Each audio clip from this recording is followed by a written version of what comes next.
This video is made to overcome a blind spot which I'm seeing in the shadow work community. And the title is How to Become More Grounded in Your Sense of Self, the real secrets to being less reactive to family, friends, and external social pressure. The first thing we're going to get into is what groundedness is and what I mean by groundedness, and to put into perspective where I think this blind spot is coming from. So it's not being emotionless, being caught up in how people perceive you. Am I being perceived as grounded, for example? Having a calm mind that's totally free from thoughts. Not having any insecurities. Changing your personality in order to fit a certain mold or archetype of person that doesn't seem to come naturally to you. For example, if you're naturally goofy or lighthearted from a place of relaxation, then changing to a stoic person who doesn't make any jokes and mean mugs all the time is not grounded. Being avoidant. This is talking about attachment styles, so it's not suddenly just displaying attributes of an avoidant person, and I could go on forever. There's many competing worldviews out there on what it means to be grounded, at peace, or equanimous with life. So when it comes to this kind of stuff, a lot of people talk about this in socializing. So my biggest mentors in this is someone called Pierre de Souza. He's actually started this YouTube channel called Unshakable by Pierre de Souza, so if you want to go and check that out. This is where a lot of my learnings are coming from, in the polarity, socializing, the actual practices of relaxation is coming from.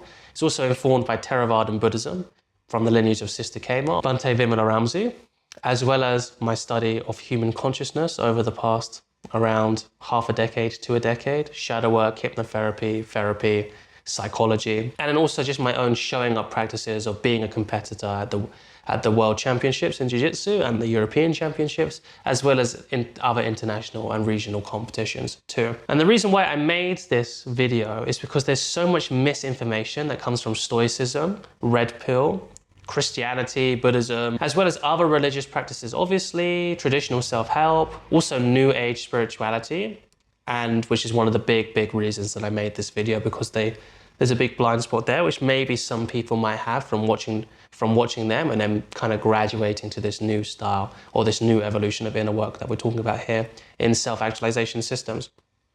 Groundedness is simply the following: being okay with not being okay. This is my current understanding of it, okay? Maybe in 1 or 2 years it'll be completely different. But for me, this is when I made the most groundbreaking results in terms of being okay with the chaoticness of life, and also for my clients as well. And this is a super important caveat, which is part of this definition. When you realize that you're okay with not being okay, you're okay with that too. And you can keep going back. It's somewhat infinitely regressive. So I'll take this second part as like a meta way. So, I'm okay with not being okay. And then when I realize that I feel anxious and I'm trying my best to not feel anxious, and I'm not okay with feeling anxious, I'm okay with that too.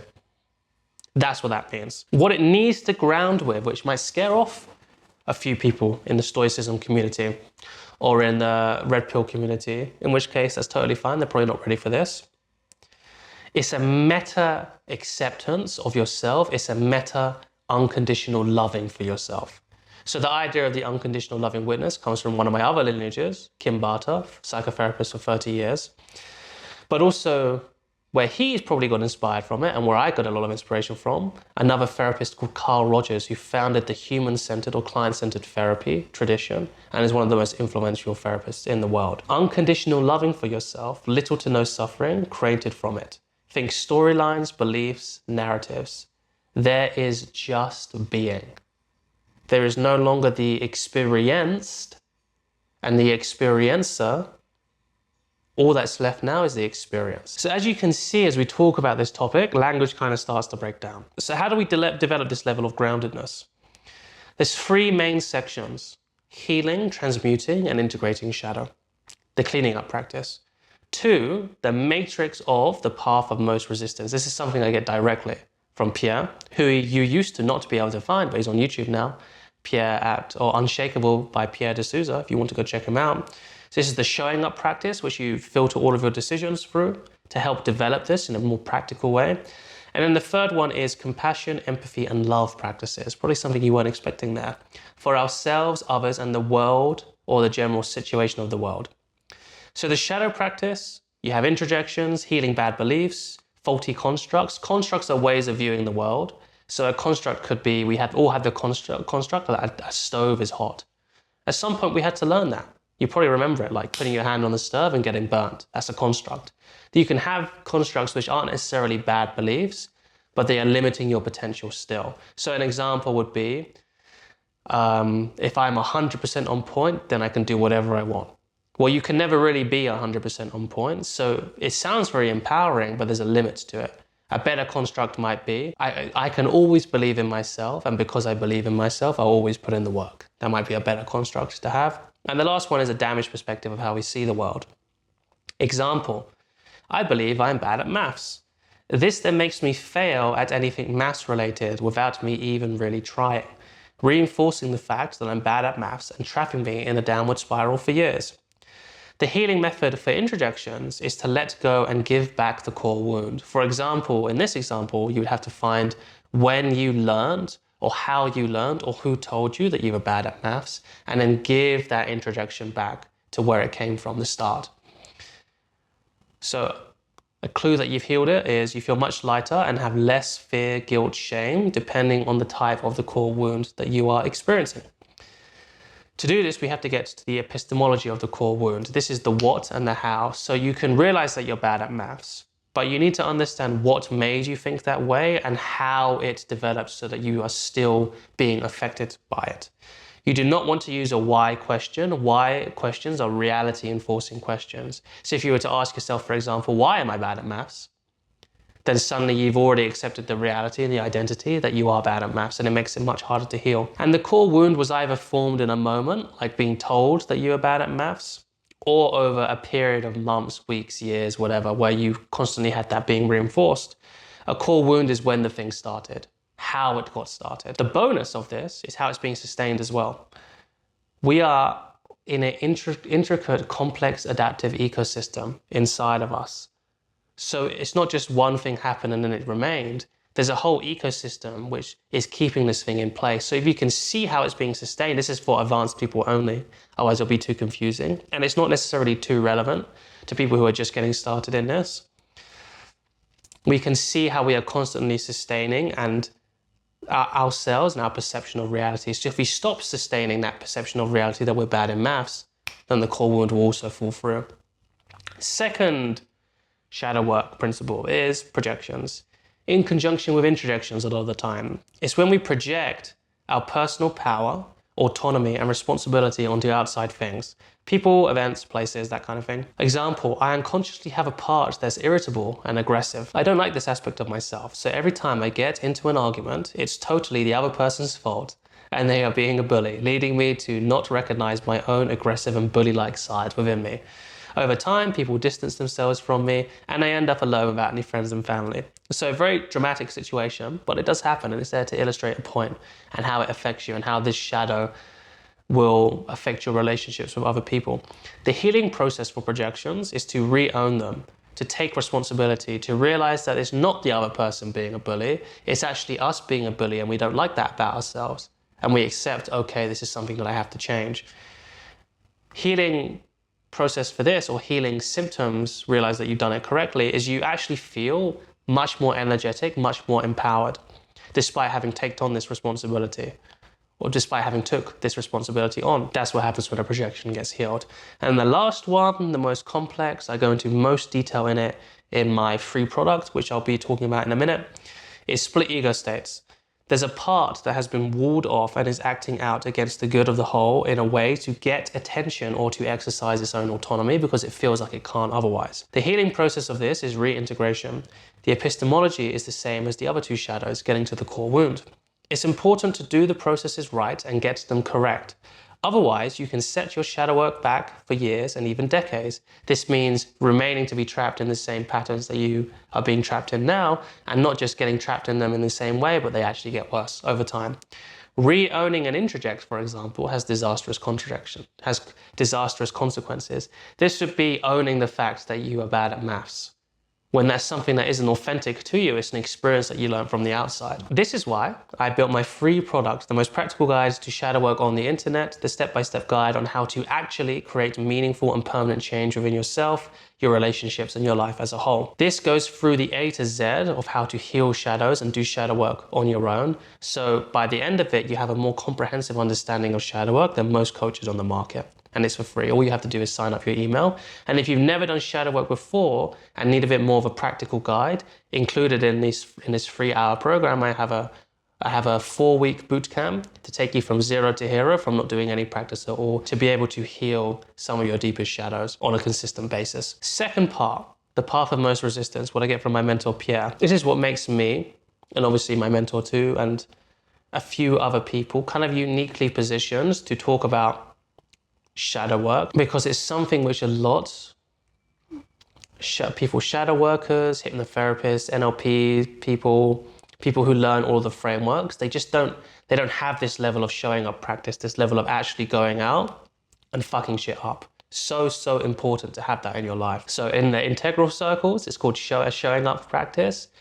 But if you go to a Zen master called Doshin Roshi, who's a fun character, he calls it going out and fucking up.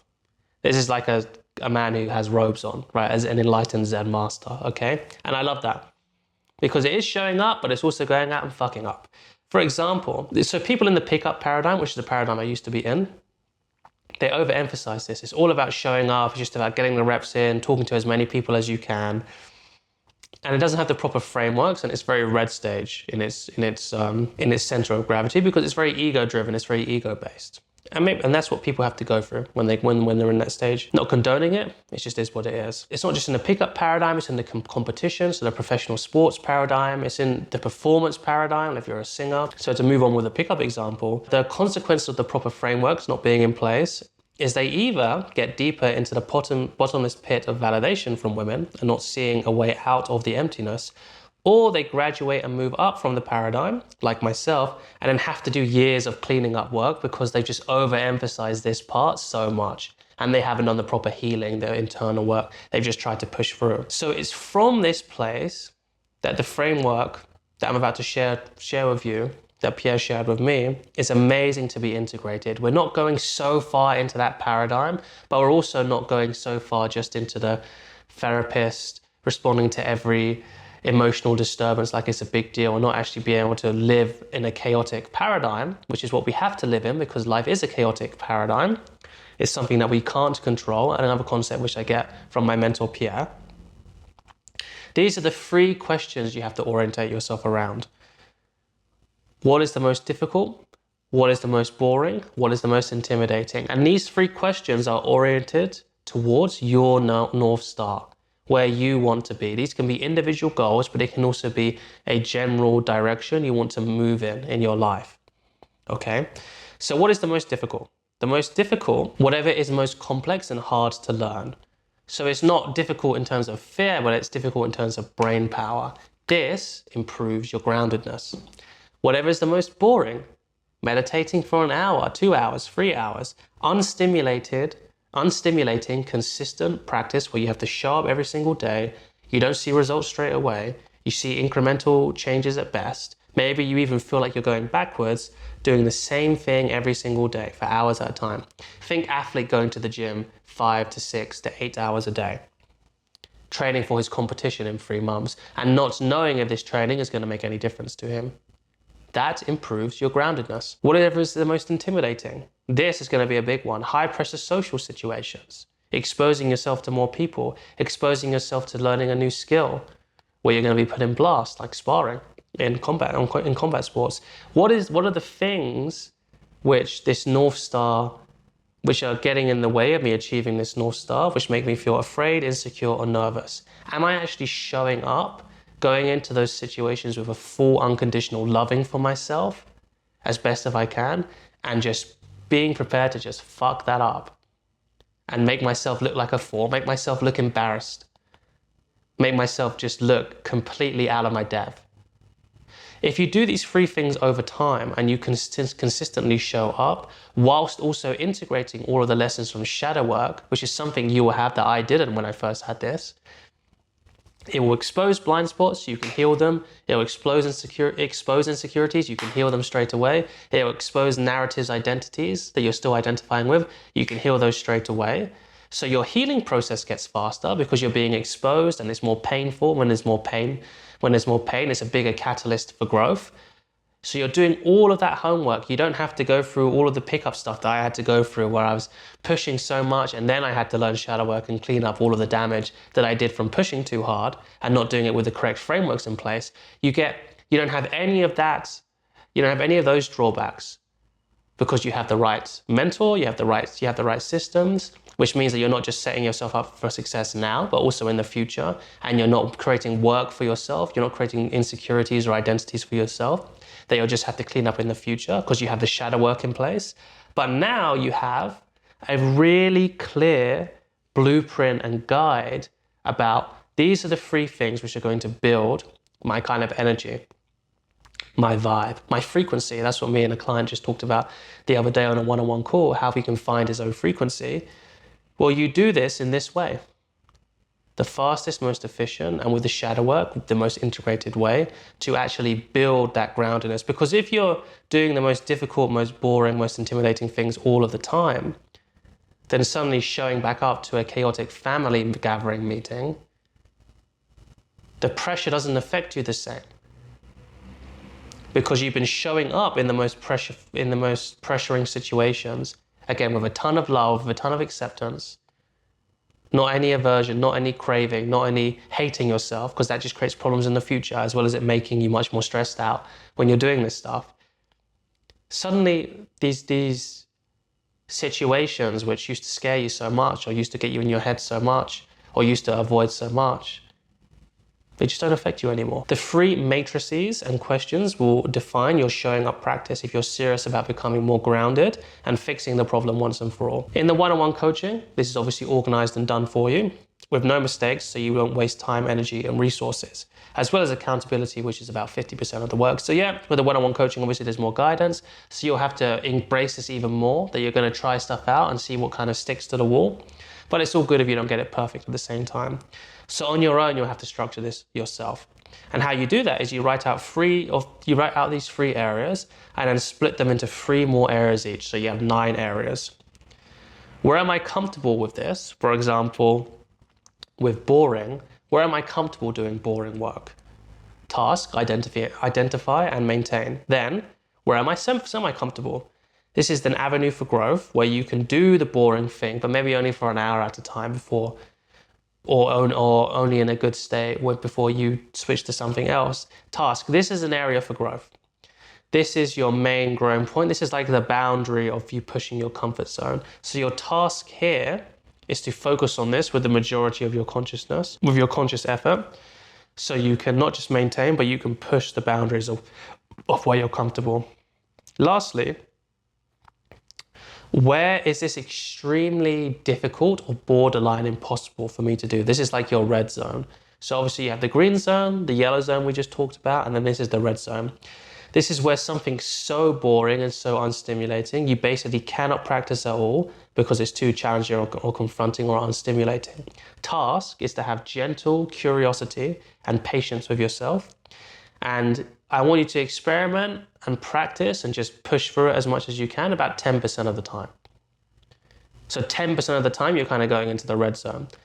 This is also how I structured things when I was doing jiu-jitsu semi-professionally or professionally. You want to have green about 50% of the time or 60% of the time. You want to have orange or yellow, pushing yourself, areas of growth, about 40% of the time. And then you want to be in the red zone about 10% of the time. And the last thing to round this all up, so important, do not skip this, compassion, empathy, and unconditional loving witness practice for yourself all the time. So this is primarily for yourself. Obviously for the groundedness exercises. Pick a metta practice. This is a loving kindness practice. My lazy answer is go and practice TWIM. Dharma Sukha, go and search them up. They're available on YouTube. This gives you time to practice this state of having unconditional love and compassion for yourself. You want to start with at least 30 minutes and then increase by 5 minutes each time. Healing shadows also plays a big role, because if you have a shadow that you can't give love for yourself, or giving love is like being a pussy or something like that, then that's a shadow which you have to heal. So like I said, first of all, it's for yourself always. It's an amazing way to self-soothe and regulate, and gives you so much more warmth, depth, strength, and relaxation in your vibe and your personality as a whole, which is what being grounded is about, right? It also gives you a nice shield, a nice protective layer where you don't just become reactive to your shadows and your emotional states. You don't just have to heal every single thing that comes up, which is the whole blind spot of the shadow work community. It's like every mini disturbance that comes up, you're like, oh, let me see if I can heal and transmute that. No. Sometimes we just have to stay with the practices, whatever's the most difficult, whatever's the most boring, whatever's the most intimidating. And then you can become the grounded anchor for other people to make sure that they're okay too. Because once you need to take care of yourself first before you can take care of others. And as soon as you get to the stage where you can take care of others, people start relying on you, and you just naturally become the social anchor, the emotional anchor in your friendships, your relationships, your family. Okay, that's how you over time become the authority without ever having to take the authority, be domineering or be really aggressive. It just gets handed to you. And when you start to develop this compassion perspective, this compassion perspective, groundedness flows naturally because your focus naturally integrates your own state, but also the state of others, which makes you much better at responding rather than reacting to yourself, the other, and your surroundings in general. So you need all three of these areas laid out that I laid out in this system. My free product takes care of the first, and my one-on-one coaching takes care of it all. On top of it being totally bespoke to what you truly need, not necessarily what you want. This is cool. As you can tell, I'm quite passionate about it, but the motivation dies down very quickly, and that's when you need discipline. And that is all for now. Enjoy.